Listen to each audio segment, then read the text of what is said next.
ngakhale kuti anthu ndithu ali ndi ufulu pamene akuna zoti aphinjika amene ndithu kuti apeze chilungamo makapa usatira ndithu kuti chiphinjo chimene ali nacho amatha ndithu kapeza chilungamo kumeneko ndithu kumabwalo a milandu. Komatu ku chipani cha Malawi Congress Party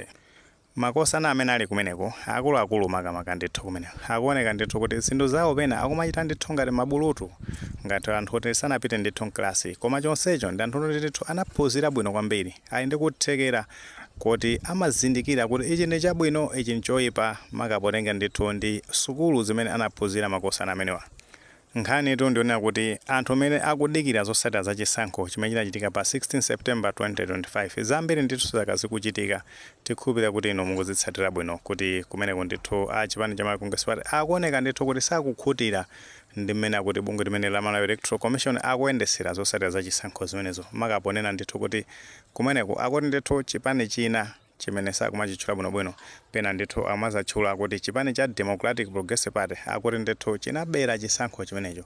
ndi anthu amene ndithu anapita kubwalo la milandu amene watuonda kuti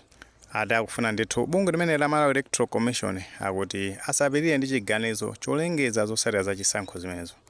Ndiye mafunso amene akubwera ndiona kuti kodi ndani amene apita kumeneko maka ndithu kubwalo la milandu kukadandaula nkhani imeneyi nanga nchifukwa chani akuchita zimenezi. Poyankha ndithu mafunso amene tifotokozeni mwachidule chabe maka ndithu zimene zikuchitika kuseri uko monga tikudziwa bwino nkhani yokhuzana za chisankho chimene chachitika pa 16 September mmene zinthu zake zikuyendera ndithu kuti kumeneko chipani cha Malawi Congress Party anthu ena ake ndithu akuona kuti sakukhutira ndi mmene chisankho chimenecho akuti ndithu bungwe la Malawi Electoral Commission akuyendesera makaponena ndithu kuti a chipani cha Democratic Progressive Party akuti ndithu anabera chisankho chimenecho. Ndiye kuseriku madaliso kazombo tikuwadziwa bwino ena amene sitikuwatsata bwinobwino mkulu amene ndi ujanali ndithu Deputy Speaker of Parliament panja speaker anali ndoti Catherine Gotanihara pambuyo pake ndithu pamabwera amenewo amadaliso kazombo amene watu ndithu anapita ku Lilongwe High Court kumene akuti amafuna ndithu kukatenga chileso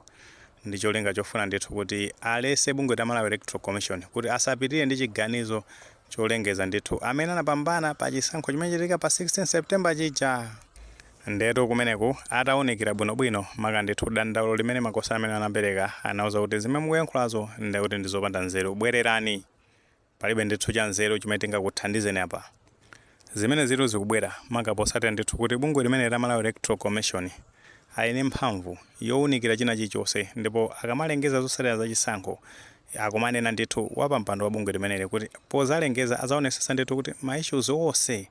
okhuzana ndi za chisankho athana nawo ngati no anthu ena ake sasakhutira ndi mmene alengezera zotsatira zimenezo ndi pamene ndithu azathamangire kubwalo la milandu kukafuna ndithu chilungamo pa nthawi imeneyoyo, koma padakali pano pa awasiye ndithu agwire ntchito yawo bwinobwino. Ndithu khupira kuti ambiri usatira bwino kuti makosana amenewo akuchipani chimene cha Malawi Congress Party makamaka ndithu ndi amenewo achina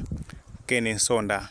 ndi timu yake ndithu ya achina Vito Mbiko Mumba ndi achina Richard Chimundo Mpanda ndi amene ndithu ali pasogolo achina Jesse Kabwera kuthamanga akuti ndithu sakufuna ndithu kuti Arthur Peter Mutharika akhale mtsogoleri wa dziko makapotenga ndi zotsatira za chisankho mmene zikuyendera kumeneko.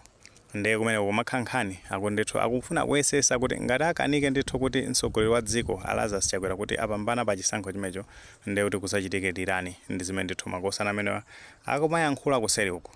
Ndiye akuyesesa ndithu kupanga njira zosiyanasiyana kuti ndithu athane ndi wapampando wa bungwe limene la Malawi Electoral Commission. Ndi chifukwa ndithu tikuona kuti amene ndithu anapita kuseri kukapanga zimenezo akuti ndithu kukatenga injunction. Ndiye kumeneko ndithu agunda khoma kumeneko zawavuta. Tinaonanso ndithu kuti anthu amene akuoneka ndithu sakukhutira akumakhala kutumiza ndithu anyamatazi kwanje amene akumasokoneza m'madera osiyanasiyana makamaka ndithu ku Lilongwe kumeneko. Tinaona ndithu zimene zinachitika dzulo kuti kunabwera chigulu cha anthu chikhamo cha anthu amene anapita ndithu madera ozungulira Lilongwe kukatuta anthu akuti aonese kusakondwa kuti bungwe limene la Malawi Electoral Commission sakuyendesa bwino zotsatira za chisankho zimenezo.